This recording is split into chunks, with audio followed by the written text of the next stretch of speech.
رب اشرح لي صدری ویسر لی امری واحلل عقدۃ من لسانی یفقهوا قولی واجعل لي وزیرا من اہلی۔ اب جو میں آپ کو قرآن کا لغوی معجزہ دکھانے لگا ہوں، میرے تو خیال یہ ایک ہی کافی ہے قرآن کی طاقتور زبان کو سمجھنے کے لیے۔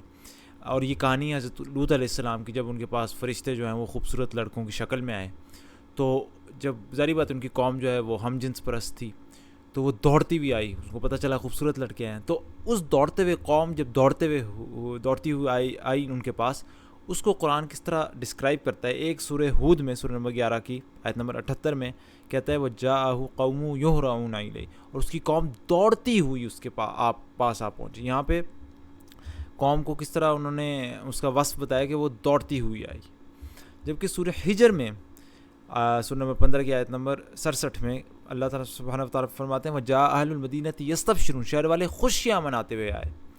تو یہ آپ فرق دیکھیں کہ قرآن کی ایک صورت میں قصہ بیان اس طرح کیا کہ اس کی قوم دوڑتی ہوئی اس کے پاس پہنچی، اور ایک سورہ حجر میں فرمایا شہر والے خوشیاں مناتے ہوئے آئے۔ تو یہ فرق کیوں ہے؟ اس فرق سے آپ کو پتہ چل جائے گا قرآن کی زبان اتنی طاقتور کس طرح، معجزانہ کس طرح کہ کوئی آدمی نہیں، انسان نہیں لکھ سکتا۔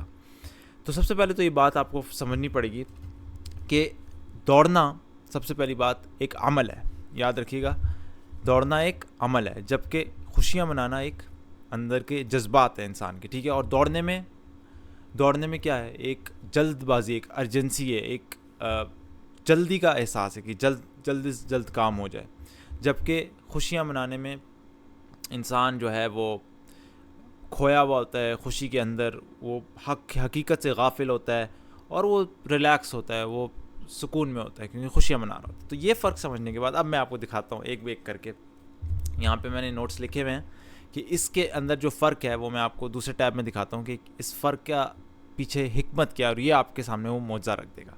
سب سے پہلی بات سورہ ہود میں جہاں پہ کہا کہ وہ جلدی آئے، ان کی جلدی دکھائی کہ گویا کہ وہ لپک پڑیں، یہاں پہ حضرت لوط علیہ السلام کا خوف دکھایا۔ کیا کہا آیت نمبر 77 میں؟ جب ہمارے بھیجے ہوئے فرشتے لوط کے پاس پہنچے تو ان کی وجہ سے بہت غمگین ہوئے، اور دل میں کڑنے لگے، اور کہنے لگے آج کا دن بڑی مصیبت کا دن ہے۔ تو جب مصیبت کا ذکر ہے تو ان کے جلدی آنے کا ذکر ہے، اور جہاں پہ سورہ حجر میں خوشیاں منانے کا ہے وہاں پہ ان کے اس گھبراہٹ کا ذکر نہیں ہے۔ پھر سورہ ہود میں فرمایا کہ ان کی قوم ان کے پاس دوڑتی ہوئی ہے، ان کی اپنی قوم۔ لیکن سورہ حجر میں جہاں پہ خوشخبری کی بات ہو رہی تھی وہاں پہ کہا شہر کے لوگ، فرمایا وجاء اہل المدینہ، شہر والے خوشیاں منائے۔ وہاں پہ کہا ان کی قوم آئی دوڑتے ہوئے، یہاں پہ کہا شہر کے لوگ۔ شہر کیا ہوتا ہے؟ جہاں لوگ سکون سے، لمبی دیر کے لیے آرام سے، راحت سے، ساری ان کو سہولیات میسر ہوتی ہیں۔ تو یہاں پہ زیادہ مناسب تھا شہر کے لوگ کہنا، کیونکہ یہاں پہ خوشیاں منانے کے، جہاں پہ لوگ سکون سے ٹھہرے ہوئے ہوتے ہیں، وہاں پہ صرف کہا قوم کے لوگ۔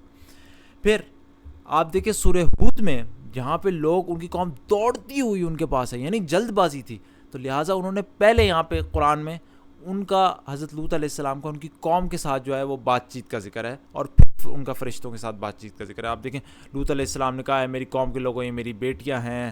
انہوں نے جواب دیا کہ تو بخوبی جانتے ہیں ہمیں تیری بیٹیوں کا کوئی حق نہیں۔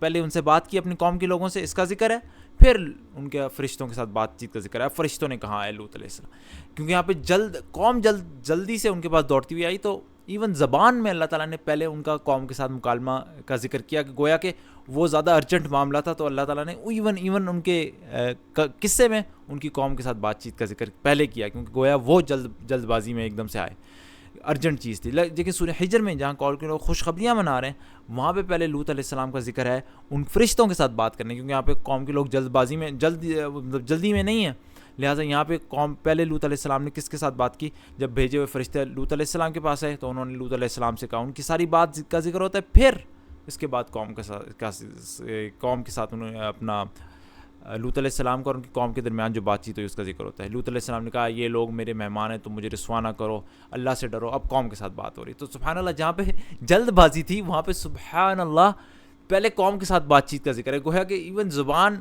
اس جلد بازی کو یعنی کنسیڈر کر رہی۔ پھر اللہ تعالیٰ سبحانہ وتعالیٰ نے جہاں جلد بازی کا ذکر کیا سورہ ہود میں، قوم کے لوگ جلدی ان کے پاس آئے، وہاں پہ لوط علیہ السلام نے یہ کہا کہ کاش کہ مجھ میں تم سے مقابلہ کرنے کی قوت ہوتی، یا میں کسی زبردست کا آسرا پکڑ پاتا. سبحان اللہ. تو چونکہ وہ ان پر گویا حملہ کر رہے ہیں, وہ اپنی بچاؤ کا ذکر کریں. یہ ذکر سورہ حجر میں نہیں ہے. اور پھر جب عذاب کا بھی ذکر ہے اس صورت میں, دیکھیں اللہ تعالیٰ کیسا کہتا ہے, یقیناً اس وعدے کا وقت صبح ہے, کیا صبح بالکل قریب نہیں. ان کے جلد بازی میں آنا اور صبح کا بالکل قریب ہونا, سبحان اللہ, یہ بھی اس کے ساتھ مناسبت رکھتا ہے. جبکہ سورہ حجر میں جہاں پہ وہ خوشیاں منا رہے ہیں, وہاں پہ ان کا یعنی کہ حقیقت سے وہ غافل ہیں, اس میں غفلت کا ذکر ہے. یہاں پہ کیا فرشتے کیا کہتے ہیں؟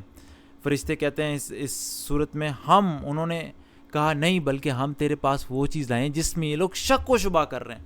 جب انسان کو شک یقین ہی نہیں کوئی آخرت آنی, تو اپنی خوشیوں میں یعنی گم ہوا ہے. اور اسی صورت میں چونکہ خوشی منانا ایک انسان کا اندر کا جذبہ ہوتا ہے, تو اسی صورت میں اللہ تعالیٰ نے ان کے اندر کے ایسے جذبات کا بھی ذکر کیا ہے. آگے جا کے اللہ تعالیٰ کیا فرماتے ہیں, کہتے ہیں تیری عمر کی قسم وہ تو اپنی بد مستی میں سرگرداں تھے. یہاں پہ ان کے جذبات کا بھی ذکر ہے جو سورہ ہود میں نہیں ہے. اور آخر میں سورہ ہود میں چونکہ تیزی سے آنا ایک عمل ہے, جبکہ سورہ حجر میں خوشیاں منانا ایک جذبات ہے, تو جہاں پہ عمل کا ذکر کیا تیزی سے آ رہے تھے, وہاں پہ فرمایا عمل کر رہے ہیں. اس کی قوم دوڑتی ہوئی ان کے پاس پہنچی, وہ تو پہلے ہی سے بدکاریوں میں مبتلا تھے, تو ان کے عمل کا بھی ذکر جو سورہ حجر میں اس طرح نہیں کیا گیا. تو سبحان اللہ اتنی ساری چیزیں. اب میں آپ اس کو کیا ریوائز کروں, آپ ہی سمجھ لیں کہ صرف ایک لفظ کا چناؤ کہ قوم دوڑتی ہوئی آئی سورہ ہود میں, جبکہ سورہ حجر میں قوم خوشیاں مناتی. صرف اس کا چناؤ, باتیں تو دونوں ہی تھی, قوم دوڑتی ہوئی بھی آئی تھی, خوشیاں مناتے ہوئے بھی آئی تھی, بات تو دونوں صحیح ہیں, لیکن چن کے جس کہانی میں جو لفظ اللہ تعالیٰ نے رکھنا تھا وہ اس کے سیاق و سباق کے مطابق اتنی ساری چیزوں کو کیلکولیٹ کر کے رکھا گیا. یہ انسان کیسے کر سکتا ہے؟ امپاسبل ہے, امپاسبل ایک عام انسان کے لیے اس طریقے سے کلام لکھنا. یہ تو میں آپ کو ایک مثال دے رہا ہوں, میں قرآن بھرا ہوا ہے ان مثالوں سے. سبحان اللہ. ابھی اتنی ساری میتھمیٹکس کرنا ایک کہانی لکھنے میں کون کر سکتا ہے؟ یہ انسان کے لیے ممکن نہیں. اللہ تعالیٰ ہمیں یقین دے. یہی چیزیں دیکھ کے تو انسان حیران ہو جاتا ہے کہ اتنی ساری چیزیں کیلکولیٹڈ اور اتنی ساری چیزیں ایک لفظ کے ساتھ مناسبت رکھتی ہے. اور یہ تو صرف ایک لفظ دکھا رہا ہوں, کہانی میں باقی تمام الفاظ بھی آپ دیکھیں گے وہ دیکھیے. اور یہ صرف ایک صورت ہے اور ایک کہانی ہے, پورا قرآن بھرا ہوا ہے اس سے. تو اللہ تعالیٰ ہمیں یقین ہے قرآن پر کہ اللہ کا کلام ہے. سبحانک اللہم و بحمدک اشہد ان لا الہ الا انت استغفرک و اتوب الیک.